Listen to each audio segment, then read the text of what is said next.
प्रधानमंत्री आ रहे हैं, तीसरी बार आ रहे हैं पिछले 2 महीनों में। और जैसा कि हम लोगों ने पहले भी कहा था, ये तो एक सेट पैटर्न है एनडीए भाजपा की सरकार का।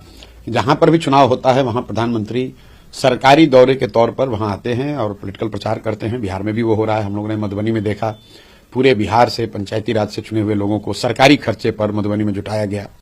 उसके बाद अभी विक्रमगंज पीरो के एरिया में उन्होंने एक बैठक करी और अभी भी जो बैठक हो रही है जसौली सिवान में, वहां पर भी यही हम लोग सुन रहे हैं कि पूरे इलाके के सारे स्कूलों को, सारे आंगनवाड़ी सेंटर्स को, सबका गाड़ी बस सबको व्यवस्था देकर सरकारी तौर पर इकट्ठा किया जा रहा है। आप कितने भी लोगों को इकट्ठा कर लें, जब लोग स्वेच्छा से नहीं आ रहे हैं तो उसका फर्क तो कुछ पड़ना नहीं है। दूसरी बात जो बिहार के लोगों के समझने के लिए है कि प्रधानमंत्री यहां आ रहे हैं और ये जो खर्च हो रहा है, ये खर्च किसका हो रहा है? ये बिहार सरकार का हो रहा है, बिहार की जनता का हो रहा है। तो आप कुछ दीजिए या न दीजिए बिहार को, कम से कम बिहार के लोगों के पैसे से अपना पॉलिटिकल रैली क्यों कर रहे हैं? रह गई बात कि प्रधानमंत्री इन रैलियों में आकर क्या कह रहे हैं। प्रधानमंत्री आकर तो वही बात कह रहे हैं कि हमने बिहार के लोगों के लिए अनाज की व्यवस्था कर दी, बिहार के श्रमिकों को गुजरात जाने के लिए ट्रेन की व्यवस्था कर दी। तो ये बातें तो लोग 10-15 साल से सुनकर पक गए हैं। लोग तो ये जानना चाहते हैं कि प्रधानमंत्री बोले कि बिहार में पलायन कब रुकेगा। 15 साल से वो प्रधानमंत्री हैं।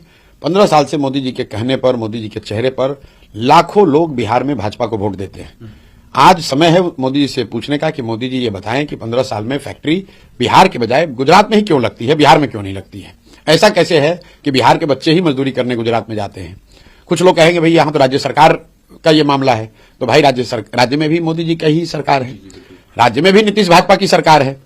तो मोदी जी और उसी राज्य सरकार के प्रचार के लिए मोदी जी आ रहे हैं। तो भाजपा समर्थक ये नहीं कह सकते हैं कि अरे भाई मोदी जी तो बहुत काम कर रहे हैं, बिहार सरकार काम नहीं कर रही है। तो बिहार सरकार भी तो मोदी जी की ही सरकार है।